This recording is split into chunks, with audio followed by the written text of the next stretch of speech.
Bonjour à tous, on va commencer cette rencontre. Donc, je vous remercie tous d'être présents ce matin.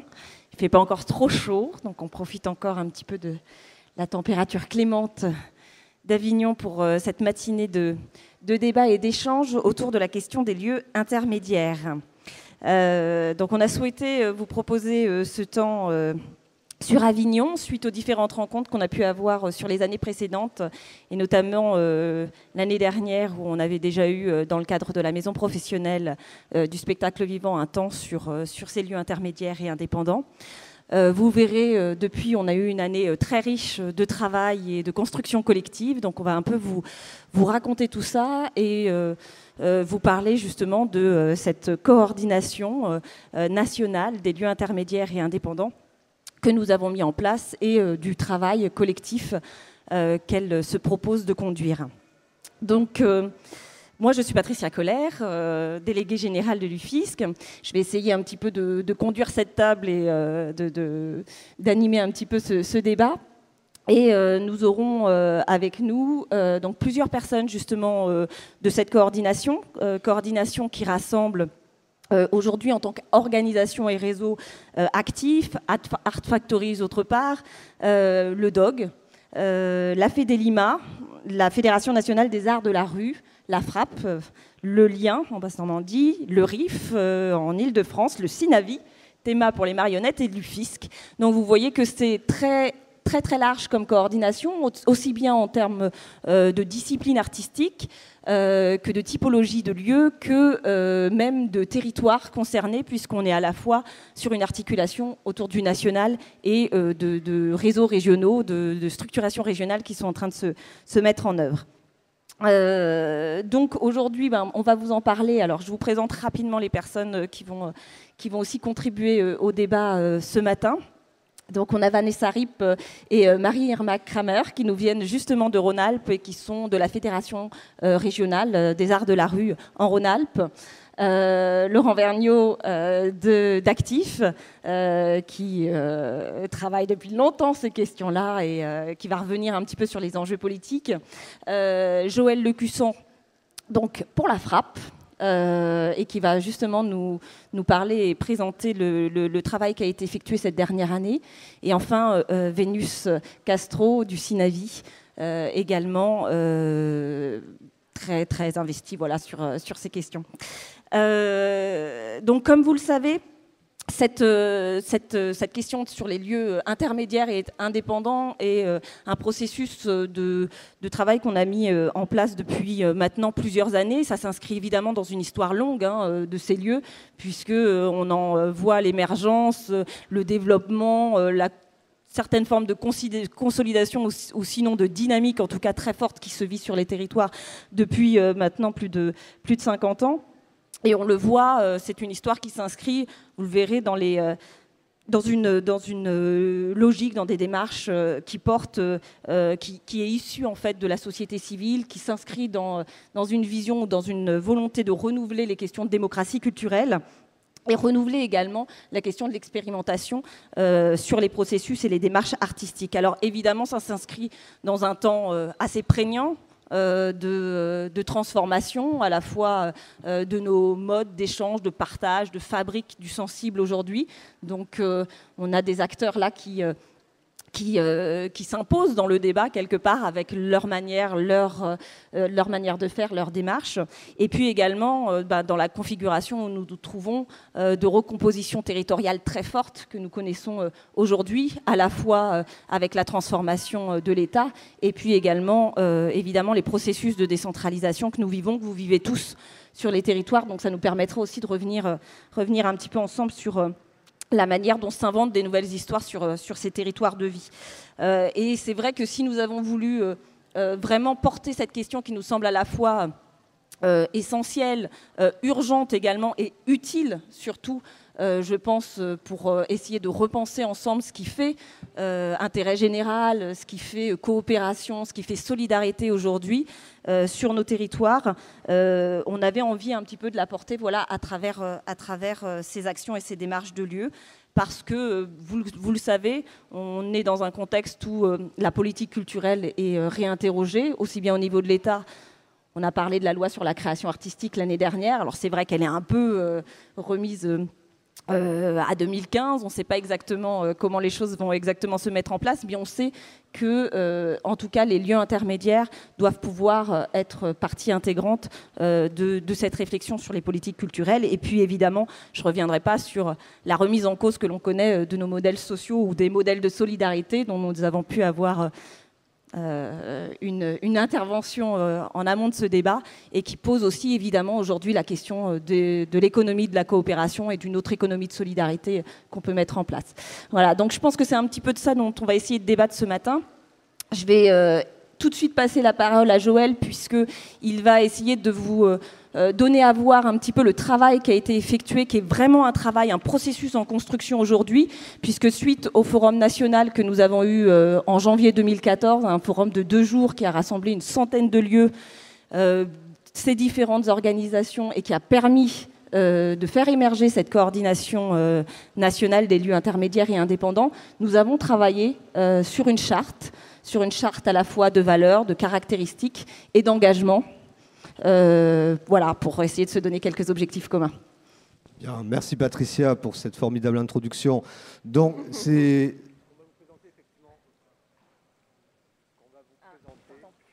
qu'on va vous présenter effectivement. Il y a quelqu'un du gouvernement dans la salle, c'est ça? Donc, ce qu'on va vous présenter effectivement, c'est ce travail qu'on a mené particulièrement depuis 1 an avec l'ensemble de ces organisations, collectifs, fédérations, etc. Il y a eu un besoin évident. D'une part, on pensait que c'était le bon moment, effectivement, que ces lieux intermédiaires se réunissent, se rassemblent et tentent de produire un sens commun, tout en sachant la difficulté de l'exercice, puisqu'on sait très bien que chacun de ces lieux, chacune de ces aventures est très attaché, est fortement attaché à leur singularité, à leur spécificité. Alors ce qui est tout à fait légitime et normal, puisqu'on sait bien que ce sont des histoires de femmes et d'hommes qui naissent dans des territoires particuliers et qui donc forcément vont être particulières, de par la nature de ces femmes et de ces hommes et par la nature du territoire dans lequel ces aventures vont naître. Et la nature des lieux, y compris de leur passé, de leur mémoire, de fonctions passées, qui vont avoir souvent, bien souvent, une influence très directe sur la manière dont vont se vivre ces lieux, dont ils vont s'inscrire sur un territoire donné. Donc ce travail de charte est né du fait d'avoir l'intention de définir ce que pouvaient être ces lieux intermédiaires, sans pour autant donc les modéliser, les recétiser. Donc exercice, vous l'imaginez, quelque peu complexe.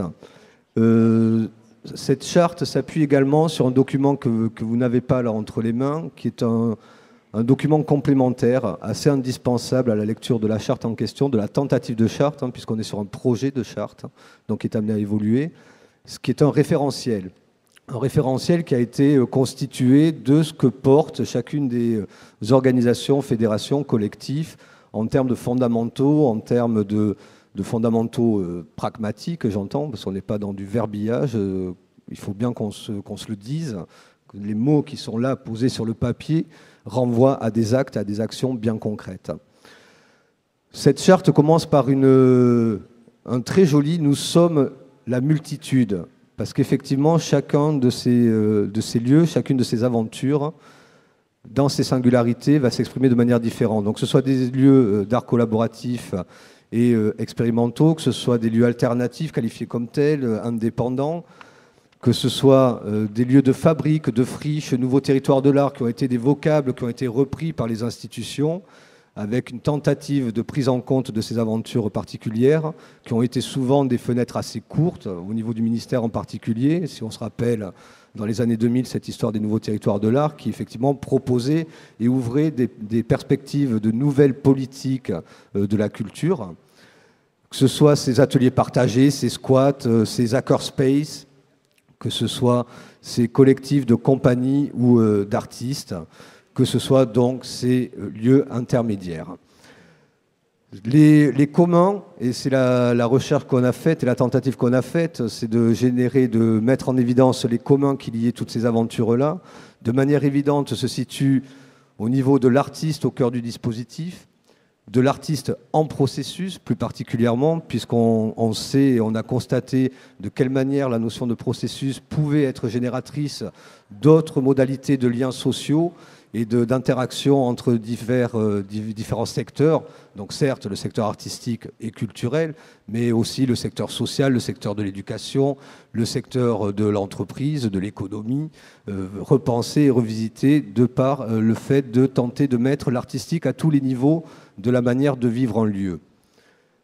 Et un lieu, encore une fois, inscrit dans son territoire. Donc il y a cet aspect-là, il y a évidemment l'aspect de la relation à ce territoire-là, comment il s'exprime au-delà de l'artiste en processus, de l'œuvre en train de se faire, ou même de faire matière de ce territoire, matière artistique, de ses habitants, comment on les fait coopérer, collaborer parfois à des projets artistiques. Donc ces différentes modalités font bien la démonstration du souci que peuvent avoir ces lieux et les gens qui les habitent, qui les font vivre, de mettre en synergie ce dialogue-là permanent, cette permanence, cette tentative de permanence artistique avec ces territoires, ces habitants, et donc du coup de participer, comme le disait Patricia, à cette fabrique du sensible de manière effective et active. Donc c'est ce que tente d'exprimer cette charte.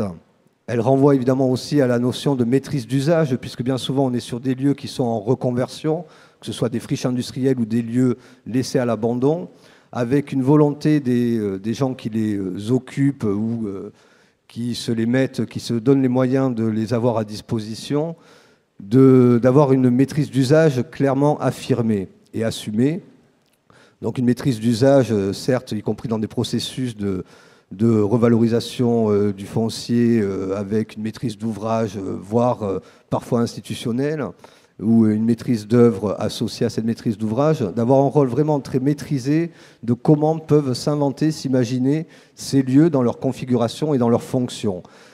C'est une espèce de science qui est assez mal définie et qu'on souhaite rester mal définie, une science qui sait très bien jongler entre le formel et l'informel, avec des fonctions très précises liées, inhérentes aux différents médiums artistiques et à la création, à la production d'œuvres, mais aussi des informels qui vont être dans ces à-côté, qui vont permettre aussi de donner ces prolongements justement à l'œuvre dans son processus de création et dans son partage, que ce soit des formes de diffusion relativement conventionnelles ou justement revisitées, réinventées dans cette relation au public, pour ne pas dire cette relation aux populations. Au-delà de la maîtrise d'usage, il y a la notion de valeur d'usage aussi qui est très mise en avant dans cette charte. Alors j'aime bien l'image de Jules Desgouttes, d'ailleurs à qui on rend hommage, l'ensemble de la coordination rend évidemment hommage à Jules Desgouttes et Philippe Henry qui ont, à partir de toute la matière produite par l'ensemble de ces collectifs, fédérations, etc., ont tenté de nous proposer justement cette mise en commun et la mise en perspective de ce commun. Donc Jules Desgouttes, concernant la valeur d'usage, prend l'image de la photo de la grand-mère. On a a priori tous été héritiers d'une photo de grand-maman, peut-être décédée, disparue ce jour, et à laquelle éventuellement on donne une valeur on l'a dit, précieuse. Elle nous est précieuse, elle ne nous est pas utile, elle nous est précieuse, parce qu'il va y avoir une forme d'attachement affectif lié à ces liens de parenté. Et pour autant, quand nous-mêmes, à notre tour, disparaissons de cette magnifique planète qu'est la Terre, on se rend compte que cette photo, éventuellement, va finir dans des stands de brocante, puces ou autres marchés, et va avoir une valeur marchande, économique, extrêmement marginale, voire dérisoire. Donc la notion de valeur d'usage, c'est bien cette notion qui fait qu'on n'est pas qui protège l'art d'une fonction strictement économique ou marchande, mais bien dans sa valeur symbolique et dans la valeur d'usage qu'on va bien vouloir lui donner, lui prêter. Dans cette charte, vous verrez également qu'on défend très clairement et très nettement, je crois, l'autonomie de l'art. Alors l'autonomie de l'art, ça ne veut pas dire que nous sommes des espèces de trucs dans l'air, une espèce de truc fantomatique qui se suffit à lui-même. La notion d'autonomie de l'art est bien de se dire que l'inutilité de l'art est assumée et revendiquée, que l'art n'a pas à être missionné, et en tout cas quand éventuellement il va générer dans son application culturelle va répondre à des missions d'utilité publique ou à la notion d'un service public de la culture. Pour autant, à la base, il ne doit pas être prépensé dans cette perspective-là.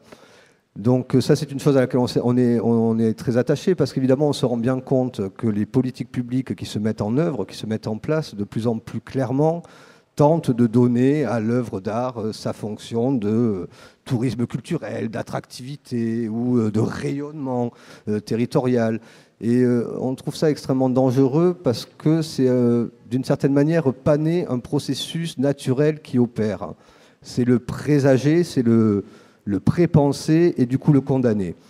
Alors que si on reste attaché à cette notion d'œuvre d'art pour ce qu'elle est et éventuellement rien, ou ce qu'on appellera du rien, là elle peut avoir toutes les chances effectivement d'être effective et de devenir effective dans un processus culturel. Donc évidemment, ça n'empêche pas cette autonomie de l'art revendiquée d'avoir une forte revendication aussi pour la co-construction de politiques publiques liées à la culture. Et donc là, on est sur un autre champ que la production d'œuvres ou l'œuvre en processus de création. On est bien là, effectivement, sur qu'est-ce qui se met en œuvre dans la façon et la manière de partager ces œuvres, d'en partager les processus, qu'est-ce que ça génère comme autre forme de lien social. La question est éminemment à cet endroit. Et il nous paraît de plus en plus incontournable que les acteurs, les opérateurs, les artistes soient associés à la définition de ces politiques publiques, parce que bien souvent, sinon, on passe à côté de leur effectivité, de la proximité au plus large. Donc ça, c'est un peu ce que la tentative de définition, et les collègues de la coordination et autres lieux intermédiaires pourront évidemment compléter. De cette tentative de définition, on passe à des engagements qui sont là aussi assez clairement définis, sans pour autant être des obligations, bien entendu.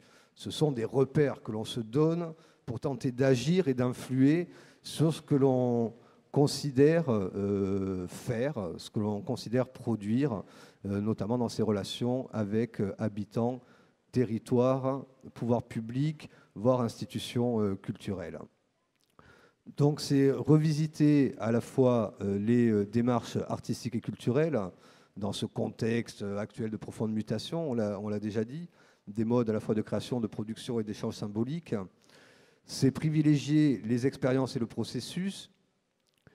C'est déployer avec des artistes, qu'ils soient résidents permanents ou temporaires, une éthique où la diversité des projets s'articule à une démarche globale, soucieuse de coopération et d'utilité sociale, et soucieuse de coopération au-delà, là encore une fois, du champ artistique et culturel.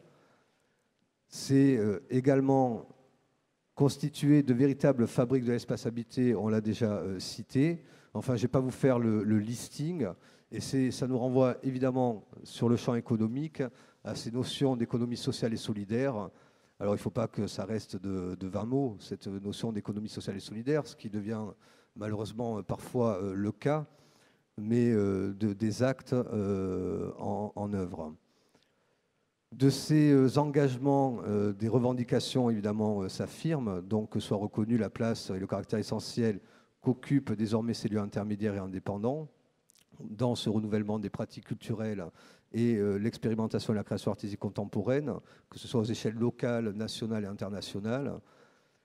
De favoriser les regroupements régionaux des lieux intermédiaires et indépendants, ça nous paraît incontournable, et notamment, comme le soulignait Patricia, dans cette reconfiguration, cette revisitation des échelons territoriaux qui, pour l'instant, ressemblent quand même plus à des intentions d'économie d'échelle qu'à d'une véritable politique repensée des échelons territoriaux. Il est indispensable que ces lieux se regroupent, se structurent afin de faire poids et d'être proposants dans la repensée de ces échelons territoriaux. De défendre et développer les interrelations entre art, territoire et population, d'œuvrer à l'élaboration de politiques publiques, on l'a déjà dit. Et je vous lirai le dernier point que l'on met en avant dans ces revendications, de contribuer à notre endroit et par tous les moyens disponibles à lutter contre les nouvelles formes d'enclosure. J'ai pas un bon accent, pardonnez-moi. mais il s'agit tout simplement de la privatisation des villes, du vivant et de la connaissance à laquelle on assiste de manière récurrente en ce moment. Donc, c'est la défense d'une logique du commun, que ce soit au niveau de la ville, des territoires, de leurs usages, du vivant, de sa faculté à se reproduire, du savoir et de sa faculté à être partagé. Ce dont on est convaincu, donc cette charte, c'est ce qu'on va tenter de partager le plus possible au-delà des gens qui y ont travaillé jusqu'à présent, de pouvoir la valider et de surtout pouvoir la rendre de plus en plus évidente dans ses actes et ses mises en œuvre, parce qu'encore une fois, même si là, des choses sont exprimées sous forme d'intention, soyons bien conscients que ce sont déjà des actes qui existent et qui sont à l'œuvre. Je dirais juste une chose, il y avait un autre point très sensible dans le travail qui a été mené là, c'était le point qui signifiait la disparition de ces lieux intermédiaires, parce qu'effectivement il en disparaît non pas tous les jours, mais chaque année on peut constater que des aventures prennent fin, que d'autres naissent, et qu'il y a une forme de persistance, une notion que porte magnifiquement Pascal Nicolas Lestrade, une forme de persistance. Ces lieux-là sont têtus, ils disparaissent et renaissent et naissent ailleurs, qui rend de toute manière légitime ces aventures-là. Et c'est le message qu'on souhaitera évidemment faire passer à nos chers partenaires institutionnels publics. Et à titre d'exemple, dans le journal de Libé, c'est non pas pour faire de la pub à Libé, mais vous avez la Materia Prima, qui est une compagnie qui occupe un lieu qui s'appelle le Totem, dans le nord de la France, qui aujourd'hui est mis en danger et en liquidation judiciaire parce que les pouvoirs publics n'ont pas su répondre à temps, juste pour dire la caution qu'ils apportaient au projet d'un point de vue financier. Voilà ce que j'avais envie de tenter de faire pour ce qui est du travail de charte qui a été mené et qui va continuer de se mener. Merci beaucoup, Joël. C'est vrai que c'était un exercice difficile que d'essayer de résumer dans une courte présentation cette charte, en effet, qui a été un long travail collectif, même si tu as souligné l'apport de Jules Desgouttes et Philippe Henry, en effet, qui ont fait un travail de synthèse très important. Et cette charte qui est complétée, en effet, d'un référentiel que nous souhaitons travailler pour essayer justement d'aller plus loin sur les analyses et les propositions autour du fonctionnement, des démarches, et des processus dans lesquels on peut en effet inscrire ces lieux intermédiaires. Alors comme tu le disais, c'est vrai qu'on est vraiment sur de la construction d'alternatives. Tu pointais en effet les risques et les défis majeurs auxquels sont confrontés aujourd'hui les lieux intermédiaires. Il y a une forme d'urgence, évidemment, on le sait, par rapport au processus dans lequel on est aujourd'hui inscrit, que ce soit par rapport au paradigme économique et au champ concurrentiel et à la privatisation à laquelle on est renvoyé très souvent, comme le contexte sur les territoires qui se vit avec aussi des politiques d'austérité très fortes qui vont s'imprimer aujourd'hui aussi dans les démarches qui sont portées, démarches citoyennes, démarches de la société civile qui sont portées sur les territoires. Donc peut-être avant d'aller un peu sur ces questionnements et de vous montrer aussi quelles formes et quelles actions sont portées par les lieux intermédiaires et cette coordination ouverte dont on a voulu se doter pour justement se donner des moyens d'agir. On voulait peut-être vous proposer un temps d'échange autour de cette charte, et puis peut-être s'il y a des membres aussi de la coordination qui souhaitent compléter les propos de Joël, n'hésitez pas. Donc je sais qu'il y a Chloé qui est là avec un petit micro et qui peut venir pour réaction. Juste pour pas faire l'œcuménique, mais pour rappeler que Joël représente aussi Art Factory autre part, qui est un bon contributeur, comme d'ailleurs Jules et Philippe. Je dis ça parce que cette année, Art Factory, autre part, a été menacé de cession de subventions par l'État. Et comme l'État est prêt à aller très très loin, qu'elle ne dit pas dans quel sens, je me méfie.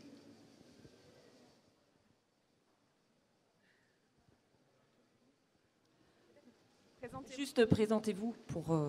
Oui, Claude Renard Chapiro, je suis aussi membre d'autre part, notamment aussi de la coopérative de la SIC Belle de Mai à Marseille. Je voulais compléter ce qui avait pu être dit sur la question de la maîtrise d'usage.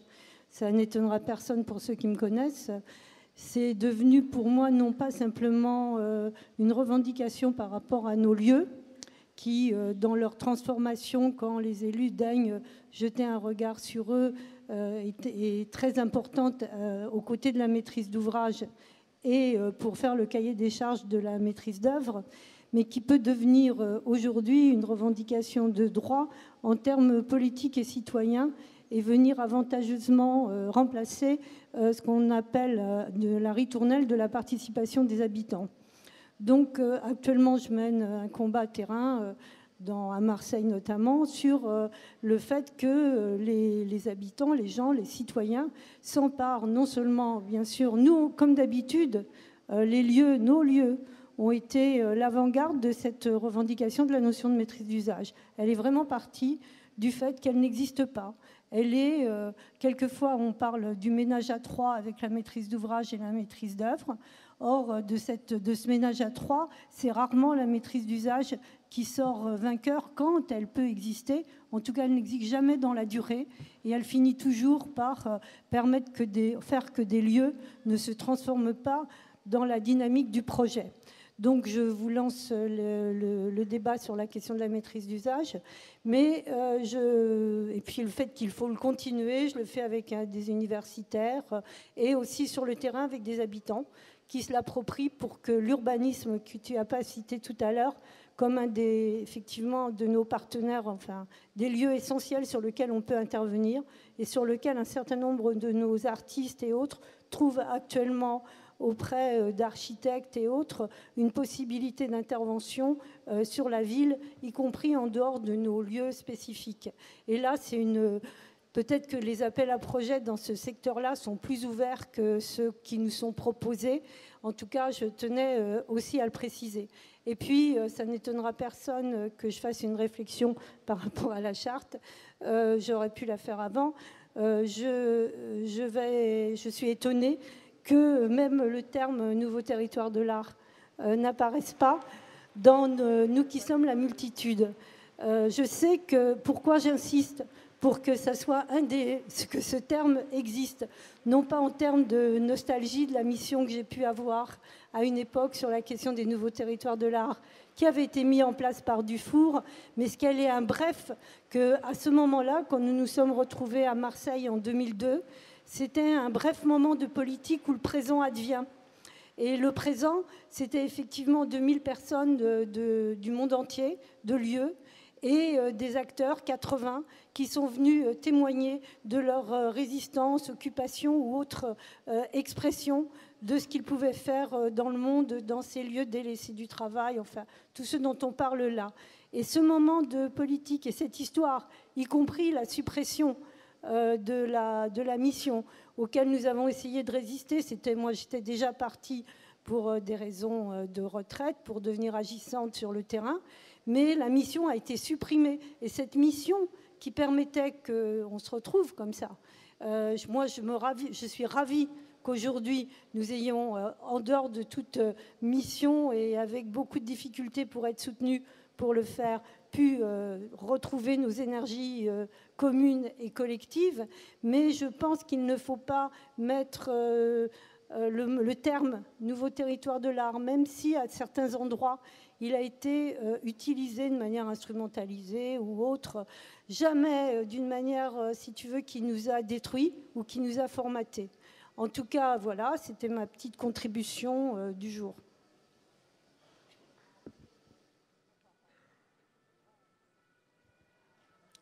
Vincent Badi, je suis au Cinévi. Je travaille en Rhône-Alpes dans un lieu, comment le nommer? Parce que là, parmi dans la multitude, enfin on va dire un lieu dans la multitude. Et par ailleurs, je fais partie du groupe de travail, donc peut-être en Rhône-Alpes, dont Marie-Irma parlera tout à l'heure. Donc moi, ma question, c'est par rapport à la charte. Et d'ailleurs, l'intervention de Claude Renard me permet de rebondir. Je trouve à la fois très intéressant le texte de la charte tel qu'il a été réalisé. Mais voilà, moi je trouve que une des grosses questions que pose cette charte, il me semble, c'est est-ce qu'à travers ces expériences qui sont les nôtres, on défend quelque chose qui est alternatif dans le champ du paysage aujourd'hui du spectacle vivant, alternatif par rapport à, disons, globalement les pratiques institutionnelles, ou bien est-ce qu'on défend quelque chose qui peut être quelque part complémentaire à l'ensemble de ces dispositifs-là? Le texte tel qu'il est proposé là définit, à mon avis, va plutôt dans le sens de définir une forme des formes d'expérience, des formes des initiatives qui se situent plus dans un champ, il me semble, alternatif, puisqu'il couvre beaucoup de problèmes, beaucoup d'aspects, les liens avec le territoire, les formes d'organisation interne, les rapports entre les équipes artistiques, etc. etc. Hein. Et donc il couvre finalement tout le champ du spectacle vivant. De ce point de vue-là, ça rejoint effectivement la problématique, même si elle n'est pas nommée, des nouveaux territoires de l'art. Donc je m'interroge sur ça parce que personnellement, c'est devenu plus à l'état de question. C'est-à-dire que je me dis actuellement, étant donné aussi l'économie du spectacle vivant telle qu'elle est-ce qu'il est pour nous politiquement important de nous définir à travers totalement notre capacité d'auto-organisation et de penser aussi à des formes alternatives entre nous, ou est-ce qu'effectivement il faut qu'on puisse interroger les politiques publiques pour qu'elles fassent une place? Donc pour les politiques publiques, il y va plus sans doute de la reconnaissance d'une complémentarité. Et donc ça, il me semble que là-dessus, le texte, malheureusement, me semble encore un peu court sur ces aspects-là. Donc ça, c'est un point que je souhaiterais pouvoir discuter. Moi, je sais pas. Je pose cette question-là en tout cas. Ensuite, juste un point, là aussi, sur les questions de lieu. Je suis plutôt heureux, moi, du paragraphe sur nous qui sommes la multitude, avec la multitude de ce qui est exprimé. Mais déjà, dans les deux titres au début, il y a deux définitions des lieux, dont une, moi, me satisfait pleinement, c'est-à-dire lieu autonome d'expérimentation artistique partagée. Mais pourquoi ce n'est pas ces mots-là qui apparaissent sur projet de charte de la coordination nationale des lieux intermédiaires et indépendants? Lieux intermédiaires et indépendants, ce n'est pas tout à fait la même chose que lieu autonome d'expérimentation artistique partagée. Pourquoi? Voilà.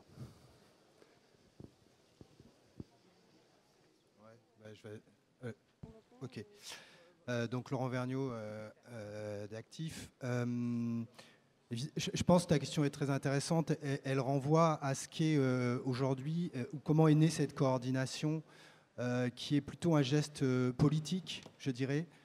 La coordination, pour l'instant, cette coordination de lieux intermédiaires indépendants n'est absolument pas une structure, c'est même pas une association, hein, donc c'est un rassemblement de lieux et de réseaux de différentes natures sur quelque chose, sur quelque chose qui nous rassemble tous. Évidemment, cette charte ne décrit pas l'entièreté de chaque, ne renvoie pas à l'entièreté de la nature de chaque réseau ou de chaque lieu qui participerait, mais bien, on a essayé de chercher quand même quelque chose qui nous semblait être commun, qui nous semblait être un mouvement, je dirais, à l'échelle nationale, du côté justement de comment on travaille différemment que dans l'institution, appelons-la comme ça, théâtrale, et en même temps avec au fond largement au-delà du spectacle vivant, puisque nos amis de la Frappe font partie, et il nous semble évidemment important de ne pas restreindre la question au spectacle vivant, et dans l'idée donc de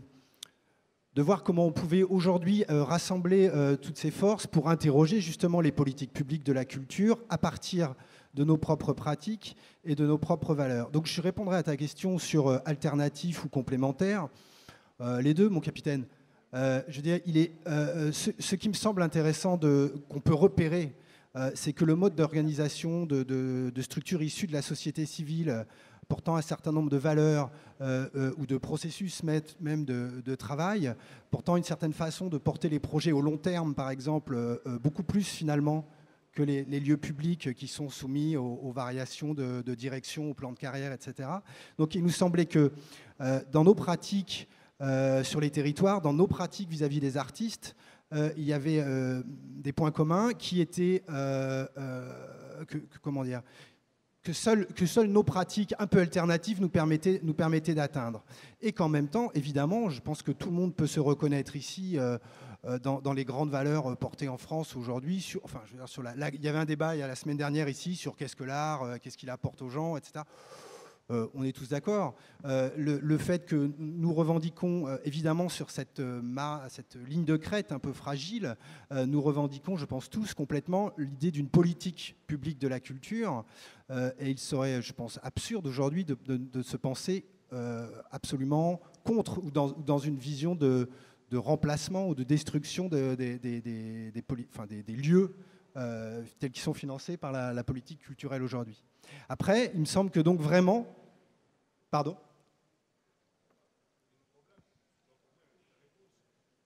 Mais la question, elle est aujourd'hui, si on veut aboutir à une reconnaissance politique de ces...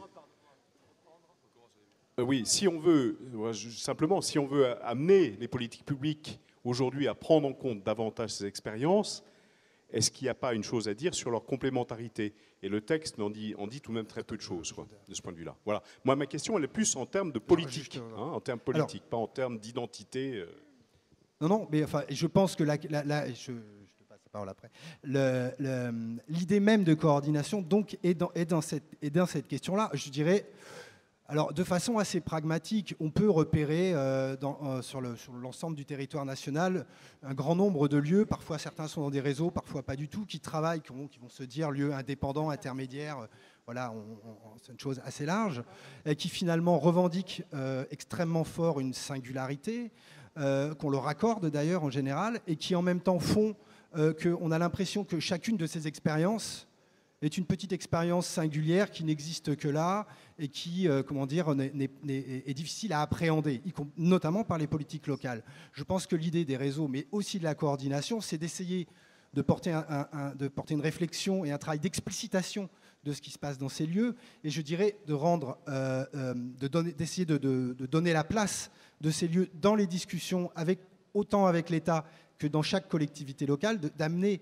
je ne m'exprime pas très bien là, mais d'amener à cette reconnaissance du mouvement qui existe dans les pratiques de l'art et de la culture, qui est aujourd'hui une des pratiques et une des solutions au travail, notamment sur les territoires. Donc le geste de la coordination d'un point de vue politique, il est ça. Comment est-ce qu'on fait reconnaître qu'il y a aujourd'hui, à l'échelle nationale, je ne saurais les compter, un très grand nombre de lieux qui participent de façon active à ce qu'est la réalité artistique et culturelle, voire plus large, au travail sur la place de la culture dans la société. Comment il y en a une multitude, et justement, qui n'est pas forcément reconnue en tant que mouvement général et qui a besoin d'être identifié comme tel pour trouver une place dans les politiques publiques. Oui, après cet aspect-là, il apparaît pas dans ce qui constitue la charte, mais par contre dans le document référentiel, qui normalement doit être adossé à cette charte, et c'est indispensable, et tu en fais la démonstration avec ta réflexion. La notion de complémentarité possible avec les grandes institutions culturelles y est très clairement citée dans le référentiel qu'on ne vous a pas communiqué là aujourd'hui. Ce qui est évident par rapport à cette complémentarité possible, et on la pose bien comme un possible et non pas comme un obligatoire, parce qu'on peut aussi vivre les uns à côté des autres tout en faisant ensemble, finalement, d'une certaine manière, en tout cas en produisant sur un territoire donné des choses qui vont faire que c'est du faire ensemble.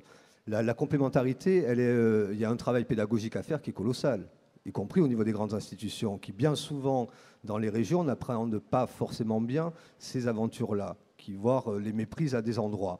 Et à d'autres, par contre, où effectivement des intelligences liées à des hommes, encore une fois, et des femmes, qui vont justement mettre en place, par rapport à leur mission, leur cahier des charges de grandes institutions, mettre en place des logiques collaboratives, coopératives avec ces fameux lieux.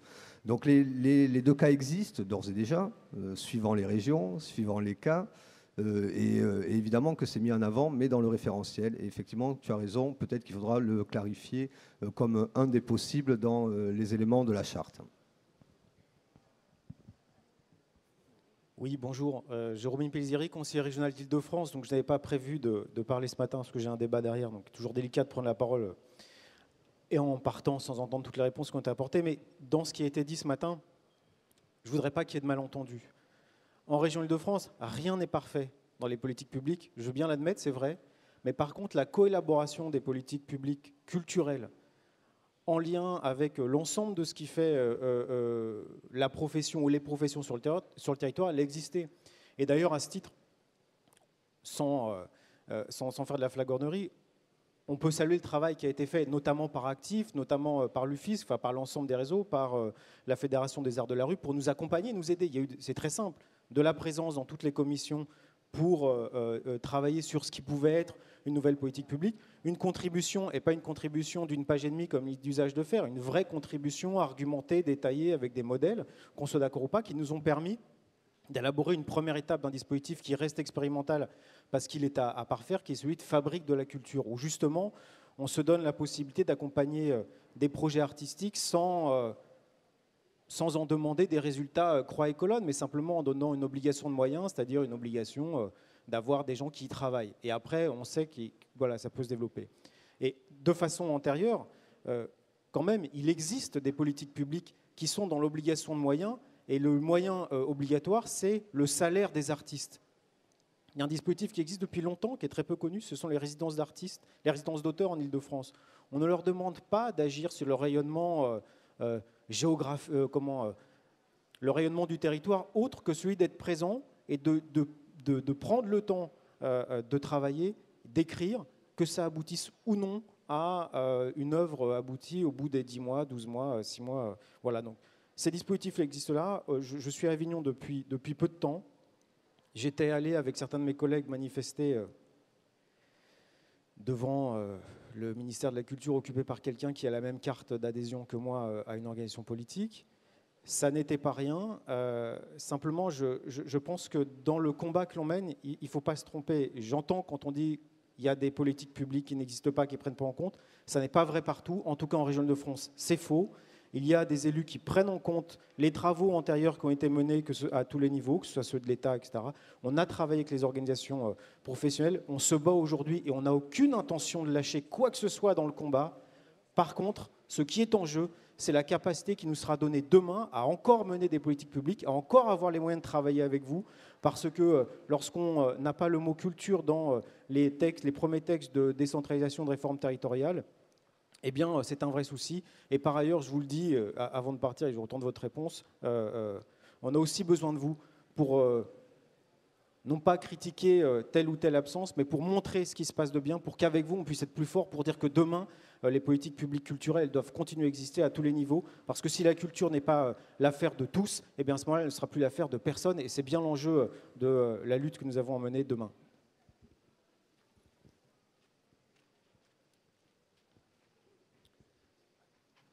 Régis Sebet, je dirige un lieu de fabrique en région parisienne, l'Échangeur.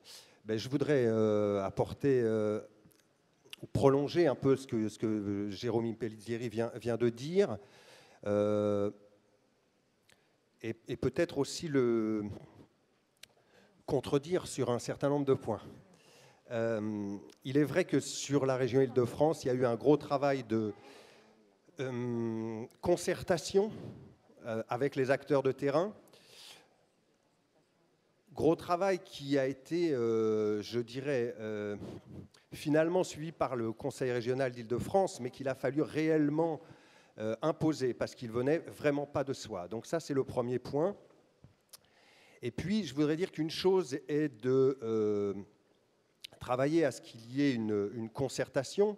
Une autre est qu'on retrouve véritablement les résultats du travail de concertation dans la mise en œuvre des politiques publiques. Et là, il y aurait pas mal de choses à dire sur ce qui est du dispositif régional.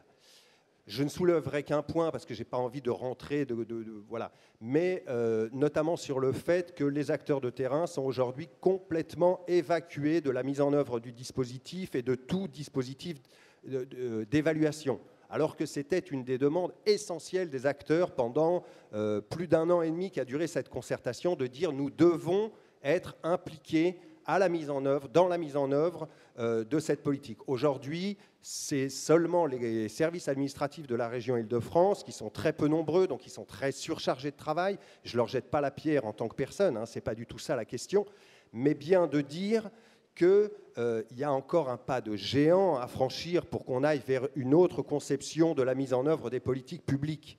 Aujourd'hui, la région unilatéralement a décidé qu'on réexaminerait le dispositif dans 3 ans, Alors que nous, les acteurs, on a bataillé pendant 1 an et demi pour dire ça doit être une évaluation régulière dès la première année. Voilà. Donc, les questions qu'on pose, peut-être ça rejoint aussi un peu les questions de complémentarité. Il me semble que ce qu'on met en œuvre à travers cette coordination, mais à travers toutes les expériences de ces lieux, c'est bien une interrogation de la relation aux politiques. Moi, je ne sais pas si ce qu'on fait les uns et les autres est complémentaire, je le pense. Je pense surtout que c'est une autre façon de mettre en œuvre les choses et que ça interpelle le pouvoir politique dans sa façon de faire. Aujourd'hui, d'une façon générale, le pouvoir politique, que ce soit celui des collectivités territoriales ou à l'échelon national, se satisfait assez bien d'une décision et puis de sa mise en œuvre verticale jusqu'au terrain. C'est exactement le modèle inverse qu'on défend. C'est-à-dire que nous, ce qu'on défend, c'est des aventures qui naissent depuis le terrain, qui gagnent peu à peu leur légitimité à travers le temps et qui s'imposent dans la relation au pouvoir politique. Voilà. Donc, pour moi, il y a encore beaucoup à faire et je crois que c'est une des ambitions de cette coordination, c'est-à-dire d'amener le pouvoir politique à non pas bougeoter à la marge sa façon de mettre en œuvre les politiques publiques, mais réellement de les revoir, de les reconsidérer, de considérer qu'elle a affaire à des acteurs sérieux, matures, qui connaissent les territoires sur lesquels ils sont, bien souvent mieux que les politiques, qui bien souvent ne font que passer. Voilà, on parlait de persistance, mais on pourrait parler de pérennité de ces aventures, bien souvent sur les territoires, même s'ils peuvent se recomposer dans la forme. Les ministres, on les voit passer, les présidents de conseils régionaux, généraux, maires, etc., on les voit passer, ces aventures perdurent. Aujourd'hui, il faut arriver à créer une relation beaucoup plus équilibrée. Aujourd'hui, on est encore à la marge. La considération des acteurs, c'est oui, petite concertation, ça peut durer le temps que ça... Voilà. Mais quand il s'agit de mettre en œuvre, excusez-nous, ça se fera sans vous.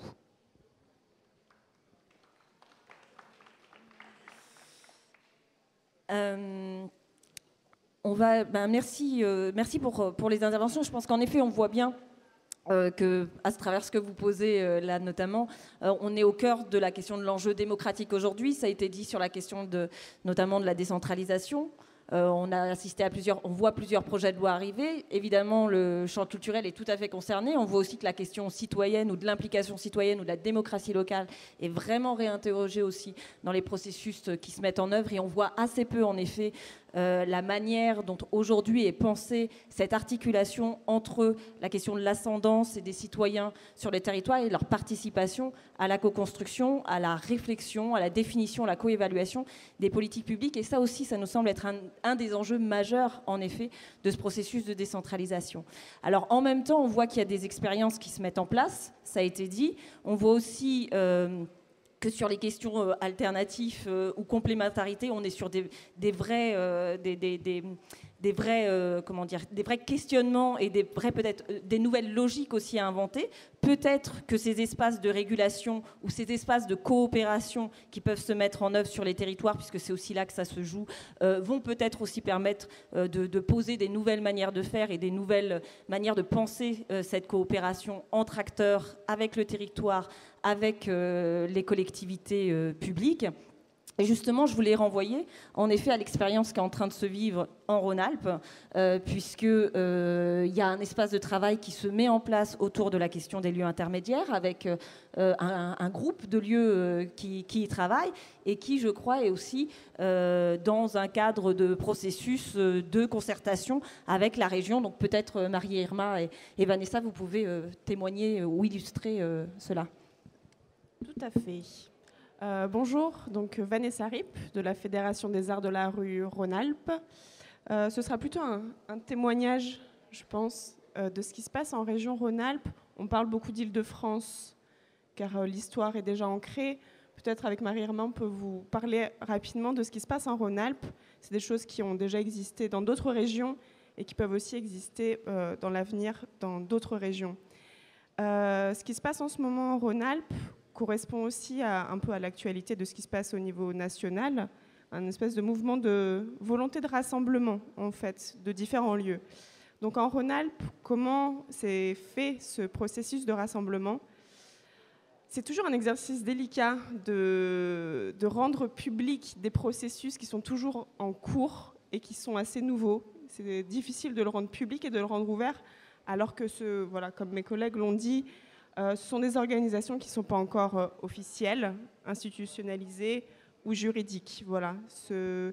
Tout ça est toujours un peu nucléaire, c'est-à-dire qu'il y a toujours, voilà, des atomes qui se rencontrent, des fissions, des explosions, mais au finish, voilà, aussi des énergies qui se rencontrent et in fine, tout ça produit de l'énergie en fait, et c'est quand même ce qui compte. En Rhône-Alpes, pour faire un rapide historique, depuis les années 2000, plusieurs organisations professionnelles travaillent sur la question des lieux. Alors, lieu, la terminologie est encore très approximative. Lieu de fabrication, lieu de fabrique et d'expérimentation partagée, nouveaux territoires de l'art, etc. Donc, depuis les années 2000, Art Vif, donc présent dans la salle, comme vous l'avez pu l'entendre, Art Vif Sinavi, pardon, a rendu un rapport d'enquête qui s'appelait Enquête sur les compagnies et lieux de fabrication. Donc, une enquête qui a été rendue en 2013. Parallèlement à ça, nous avons aussi une agence régionale en Rhône-Alpes qui s'appelle la NACRE et qui, depuis les années 2000, ont fourni aussi un certain nombre d'études sur les lieux et les compagnies, donc les lieux qui appartenaient aux compagnies. Parallèlement à ça, au sein de la fédération régionale, un groupe de travail sur les lieux existe depuis 2008.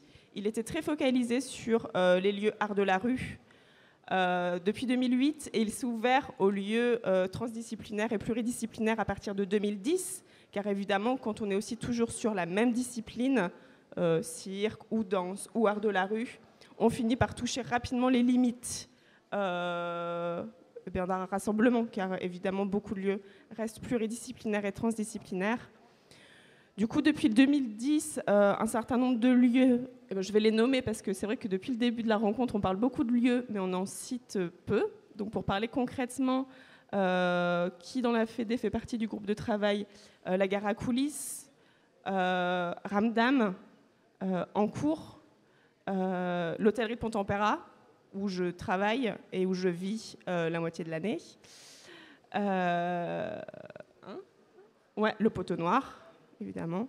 Voilà plusieurs lieux du coup qui se rencontrent tous les ans depuis 2010, donc des rencontres professionnelles. Donc 2010, 2011, 2012, 2013.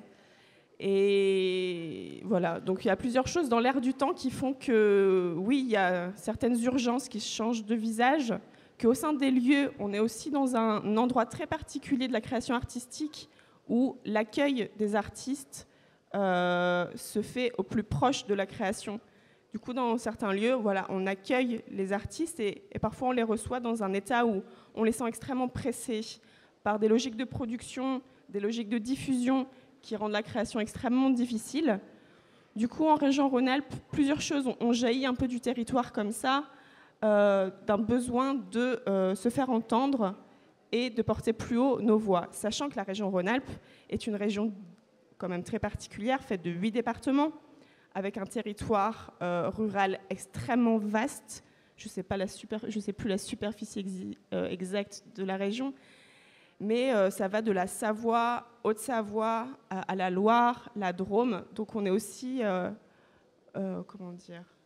essaimé sur un territoire montagneux, rural, quand même extrêmement vaste. Et au bout d'un moment, on se demande si on se connaît vraiment tous et si on ne finit pas par toujours se rencontrer entre Lyonnais ou entre Parisiens dans les grandes villes, alors qu'énormément de lieux jaillissent aussi des territoires ruraux. En 2013, après que Art Vif, le Sinavi, a rendu son rapport, une rencontre s'est faite, organisée entre Art Vif, Sinavi et la NACRE, notre agence régionale, sur l'intitulé était « Comment partager un lieu de fabrique artistique et repenser les partenariats et coopérations ». Du coup, ce forum a duré toute la journée. On a beaucoup parlé de mutualisation, de partenariat. Et à l'issue de cette rencontre, la NACRE et Art Vif ont voulu constituer un groupe de travail plus formé sur la question des lieux. Et parallèlement à ça, eh bien, voilà, vous voyez, comme ça se passe à la coordination nationale, plusieurs groupes de travail travaillent sur le même thème. Et un jour, Voilà, donc c'est 2014, donc au tout début de l'année de 2014. On passe une vitesse et puis envie de mieux se connaître entre nous et de travailler et de faire porter nos voix ensemble. Méthodologiquement, comment est-ce que ça s'est passé? Eh bien, méthodologiquement, on s'est appelé, on s'est donné rendez-vous, on a fait plusieurs réunions et on s'est demandé comment travailler ensemble. Alors, en région Rhône-Alpes, on n'est pas parti depuis une définition, on n'est pas parti depuis une charte, on est parti dans l'intention de faire ressortir des réalités concrètes, des réalités de terrain, déjà de se mettre d'accord sur ces réalités de terrain-là, de les définir, de les préciser entre nous, donc entre organisations et entre lieux, et ensuite de les traduire aux politiques. Donc aux politiques, en région Rhône-Alpes, c'est surtout la région qui prête l'oreille quand même et qui soutient et qui finance un certain nombre de lieux, un petit nombre de lieux. Donc notre volonté, c'est de porter nos voix et nos réalités de terrain, notamment à la région, et de s'inscrire dans le calendrier des élections régionales. Comment faire pour se comprendre entre nous? Eh bien, on est parti, tout bêtement, on s'est dit, bon, chacun autour de la table, donc Arvif, l'ANACRE, Fédération des Arts de la Rue, on va lister, et autre part. Et la Friche Lamartine. On s'est dit, on va chacun lister qu'est-ce que c'est un lieu intermédiaire et qu'est-ce que c'est un lieu de fabrique en région Rhône-Alpes. Et chacun y allait de sa main, en fait. Et on arrivait à une liste d'une 50aine de lieux. Personne s'y attendait. C'est-à-dire que même nous, organisations professionnelles, même nous, vivant et travaillant dans les lieux, nous ne savions pas, grosso modo, qu'il y avait autant de lieux et tous ces lieux-là. Donc nous en avons découvert dans nos propres rangs. Enfin, voilà, ce sont nos confrères, nos collègues, et personne d'entre nous connaissait ces 50-là. L'agence régionale, encore moins. Alors, ce n'est pas encore remonté à la région, parce qu'on en a encore à ce travail-là, mais quand ça va remonter à la région, je pense qu'eux aussi vont être extrêmement surpris de voir quels sont tous ces lieux-là. Ensuite, nous avons établi un petit guide d'entretien que chacun du groupe de travail a et a fabriqué.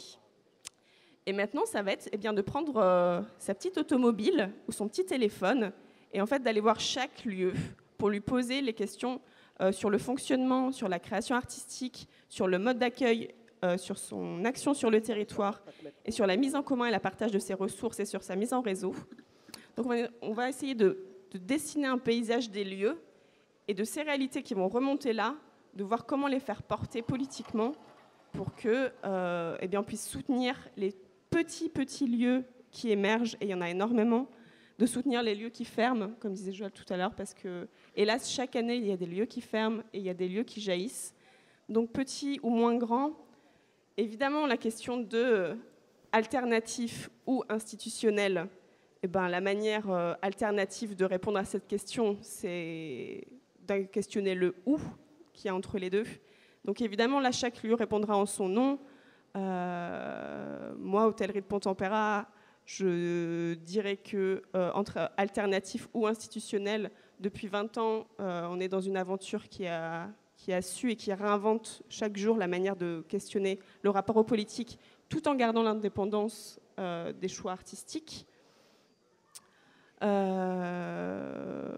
Voilà. Du coup, sur les objectifs particuliers, c'est de se connaître, aussi de donner la parole à tous les lieux qui en ont envie, de se fédérer, entre guillemets, de se coordonner, on n'y est pas encore, parce qu'une fois de plus, je le redis, c'est comme à la coordination nationale.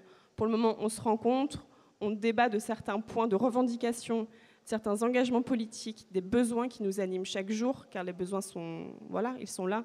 On vit dans ces lieux, on vit souvent entre 10, 20, 30, 40 personnes. Le nombre d'emplois intermittents ou permanents est quand même extrêmement important. Donc de faire remonter toutes ces réalités-là pour ensuite pouvoir le présenter aux politiques pour qu'ils le découvrent et qu'ils aussi puissent agir à nos côtés pour améliorer notre quotidien chaque jour. Peut-être, Marie-Irma, je vais te laisser la parole pour parler d'un deuxième mouvement au-delà de ce groupe de travail qui se réunit en région Rhône-Alpes, qui est de la concertation régionale lancé par la région Rhône-Alpes. Donc c'est un peu deux axes parallèles, mais qui vont aussi dans le même mouvement d'énergie. C'est mon mot du jour. Merci Vanessa. Bonjour à tous. Oui, effectivement, ce groupe de travail, nous le pensons aussi dans un calendrier électoral, qui sont celles des élections régionales, qui donc pour le moment doit avoir lieu en décembre 2015.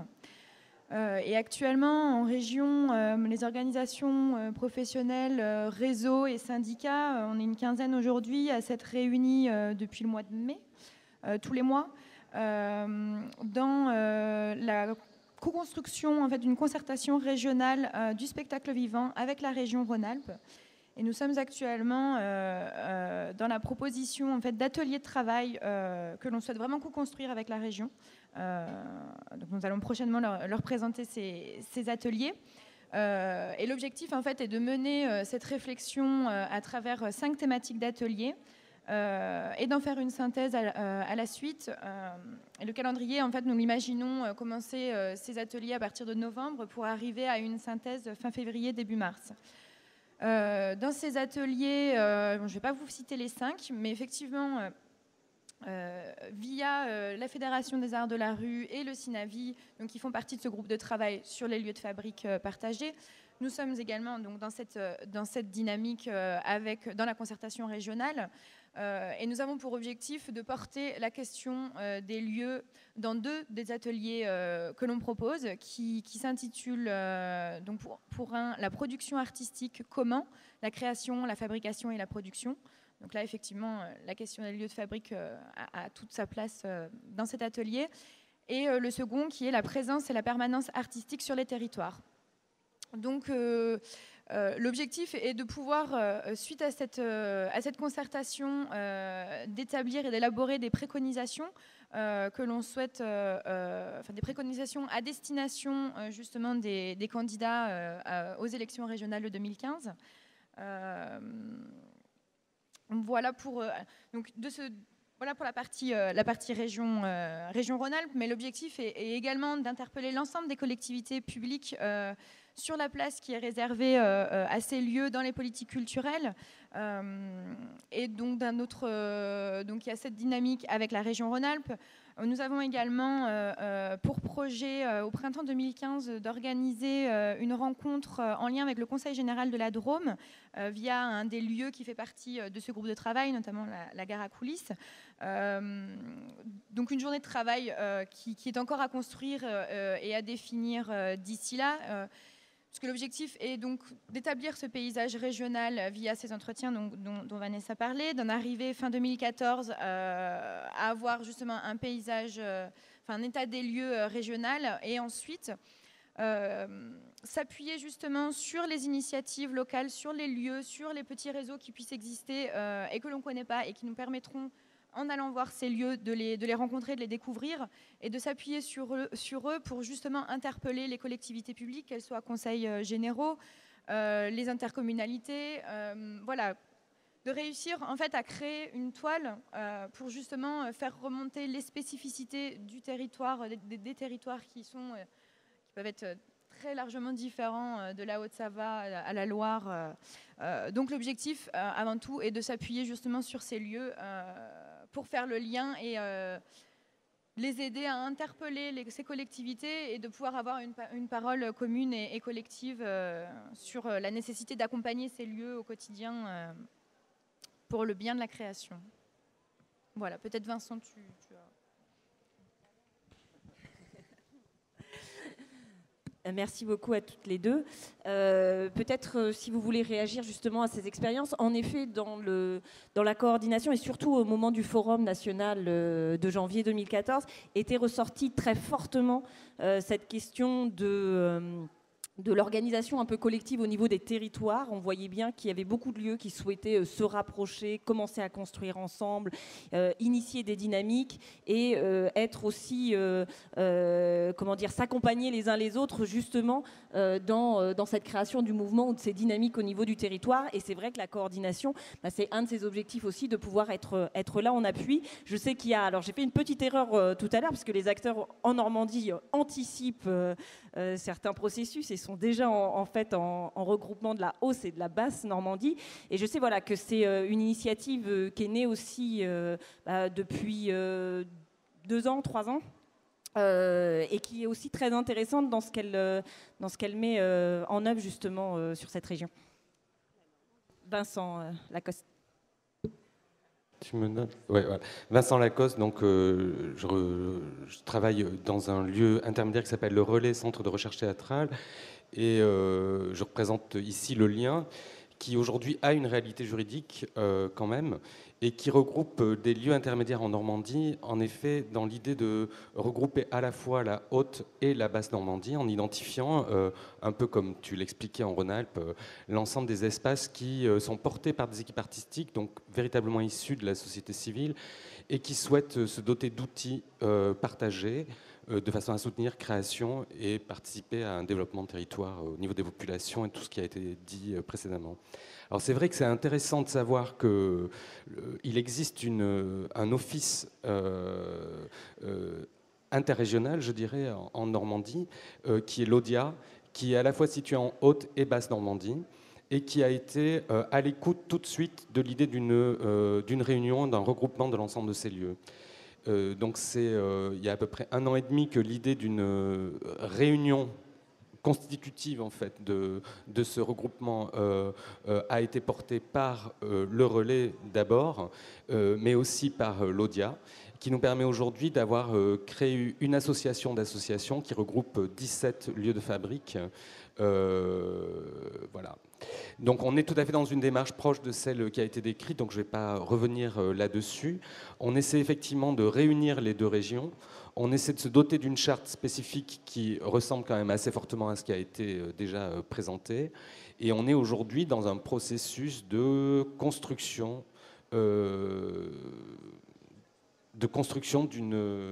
d'un argumentaire commun qui nous permettrait en effet de mieux s'expliquer auprès de nos tutelles, qui sont quand même différentes et qui perçoivent différemment la question des lieux intermédiaires entre les 2 régions, Haute et Basse Normandie. Donc il existe par exemple un dispositif spécifique en Haute-Normandie pour ce qui est de la région, pour les compagnies ayant un lieu à charge, qui quelque part a un mode de reconnaissance de lieu de fabrique. Mais on sent bien qu'il y a un gros travail à faire quand même et qui je pense doit être un travail collectif pour mieux expliquer les nécessités de nos lieux. Voilà.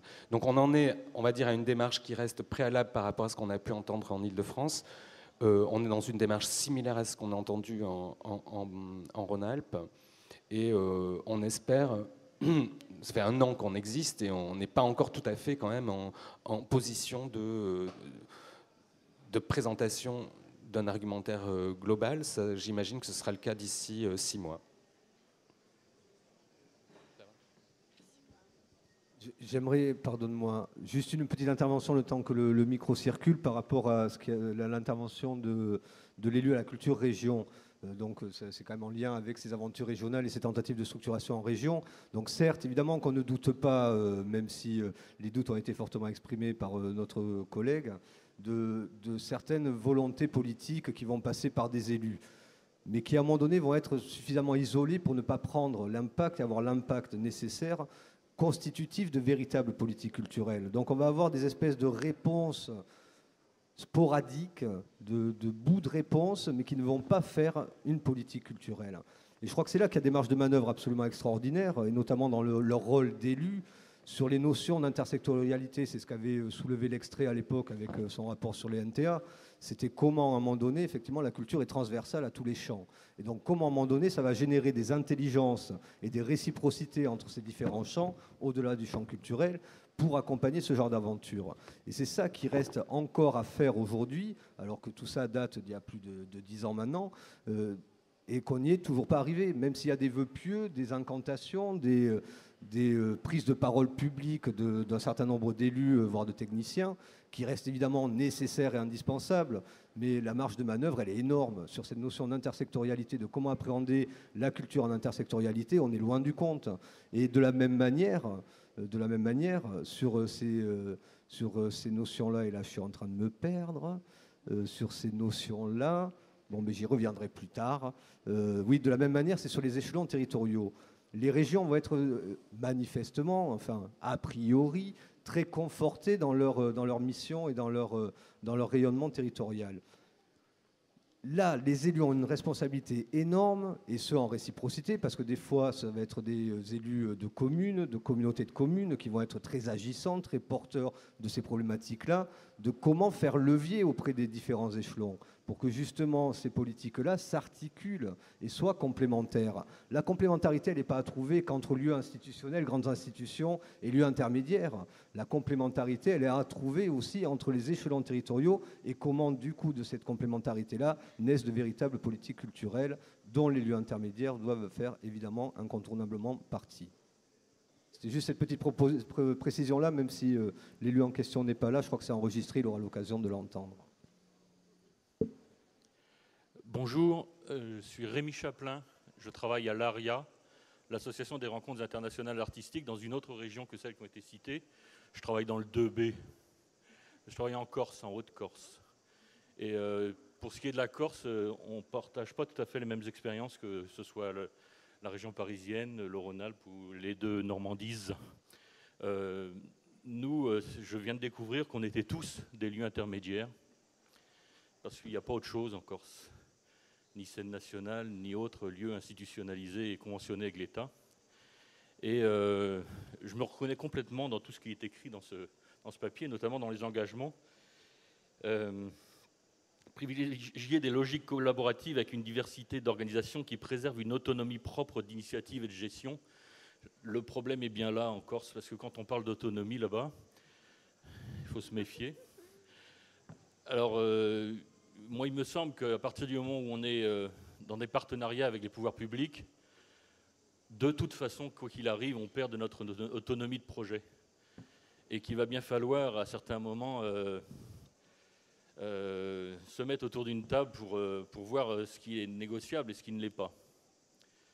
Et pour en avoir trop vu dans d'autres régions de la Corse, pour en avoir trop vu de ces projets conventionnés qui perdent leur âme dans leur conventionnement, je voudrais dire que oui au conventionnement et au partenariat, notamment avec les pouvoirs publics, non à la perte de notre âme, bien sûr, dans tous les projets culturels.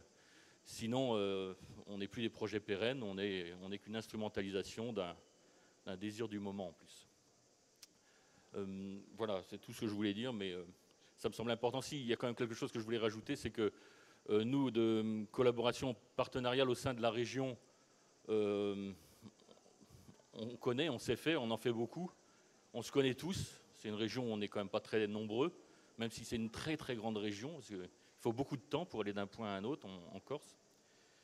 Et ce qu'on aurait besoin surtout, nous, ce serait plutôt de collaboration et de partenariat avec les autres régions, avec le niveau national de cette coordination qui est en place, parce qu'on a besoin d'être reconnu comme étant une part de cette nationale-là.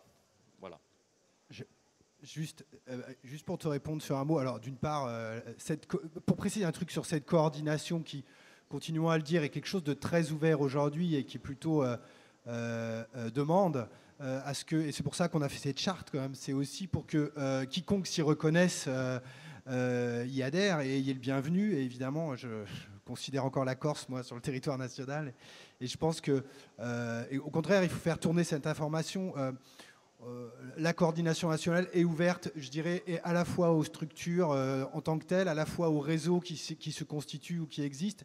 Un des objectifs de la coordination, c'est aussi d'aider à la construction de régionaux à partir des expériences qu'on a, qui permettent justement aux lieux à la fois de localement s'organiser vis-à-vis des pouvoirs publics et aussi de pouvoir trouver une place dans ces questions nationales.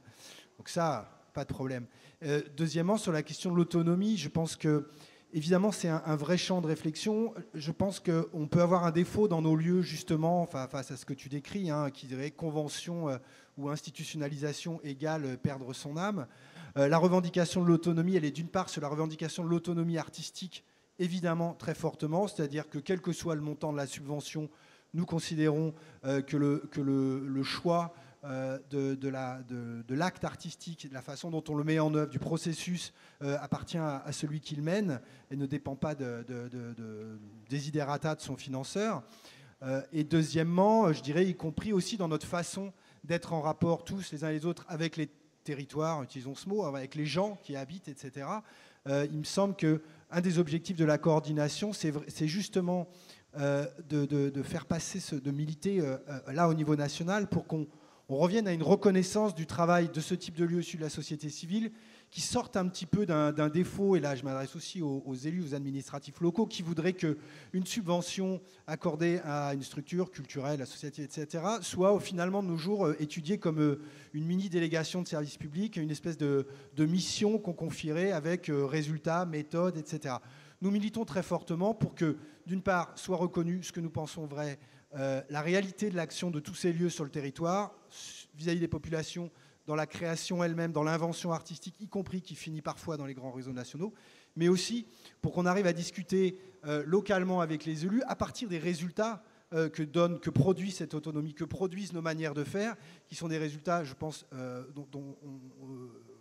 repérables, et qui donc demandent à ce qu'on cesse, en tout cas on continue à considérer qu'une subvention est une subvention, et que donc on subventionne des projets, des idées, on regarde leurs résultats, et derrière, on continue, le politique est libre de ça, on continue à financer ou pas. Et donc la question, là, du coup, de rentrer dans des conventionnements, de rentrer dans les relations à l'argent public, aux politiques, se posera beaucoup moins, puisqu'il ne s'agit effectivement pas de rentrer dans le rang, mais bien au contraire de faire reconnaître et accepter par les élus, par les administratifs, la qualité du travail qu'on fait, qui mérite subventionnant, parce qu'elle a une grande place aujourd'hui dans la réalité de la culture en France.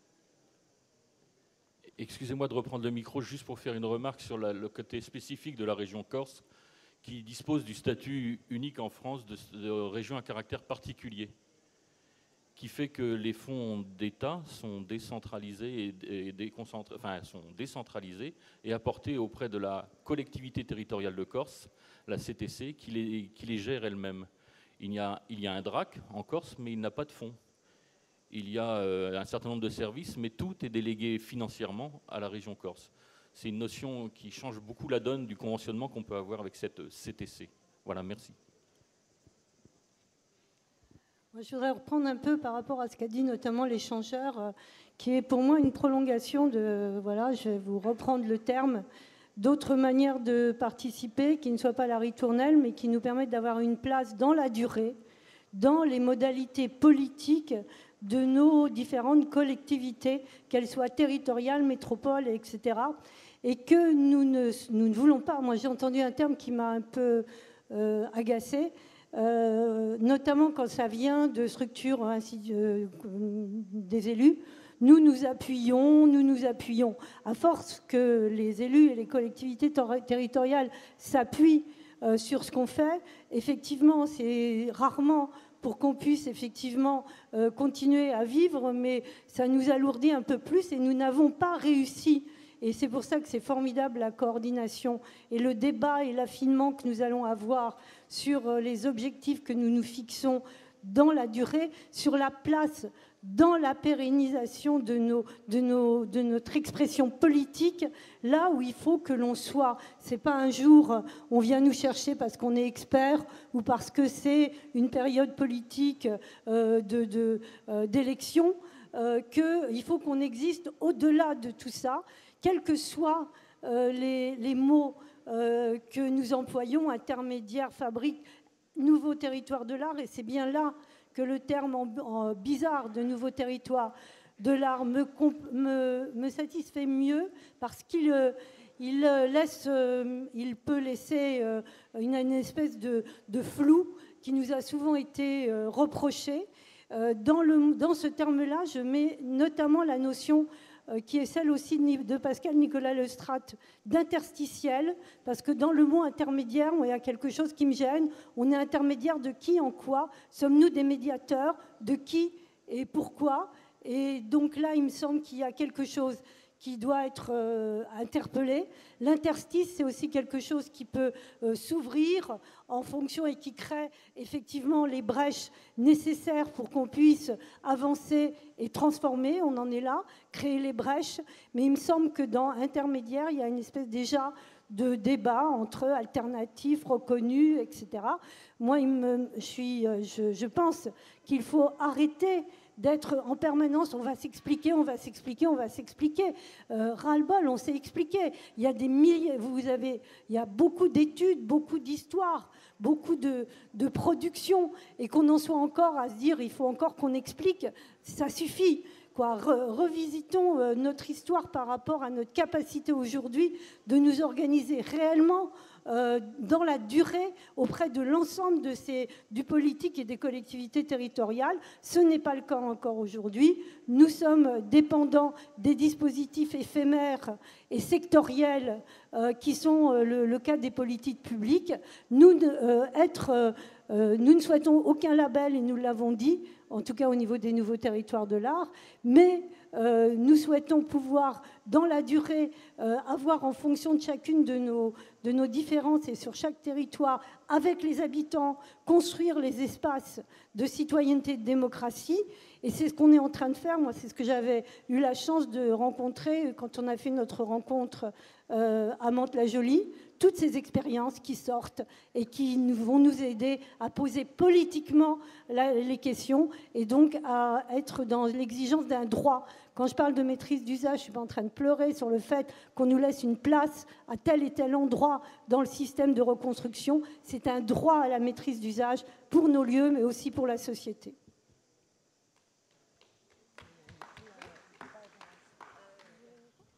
Je voulais répondre à la région Corse pour dire qu'effectivement, nous, on était en alerte en permanence sur le maillage du territoire par rapport au dispositif, que si la région Corse aujourd'hui était particulière, elle ne l'est plus, parce qu'il y a la Bretagne aussi, qui devient une région à caractère particulier, la DRAC est en cours de suppression.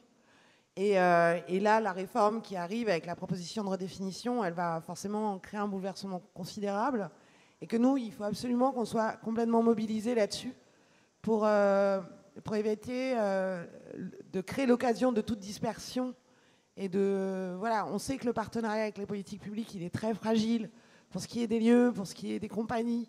Elles sont les variables d'ajustement et il faut impérativement qu'on consolide au maximum et qu'on soit en veille permanente. Donc remonter en permanence toutes les expériences que vous avez, quoi. Voilà. Oui. Je peux intervenir ? Je disais simplement, on va devoir s'arrêter dans peu de temps, donc évidemment, je laisse. Je vais essayer d'être court. Donc, je suis Serge Deshôtels de la friche artistique Lamartine à Lyon, donc sur le territoire de Rhône-Alpes. Je voulais juste dire que, bon, en ce qui me concerne, je suis vraiment ravi qu'il y ait cette coordination d'un point de vue national, mais aussi sur le côté Rhône-Alpes.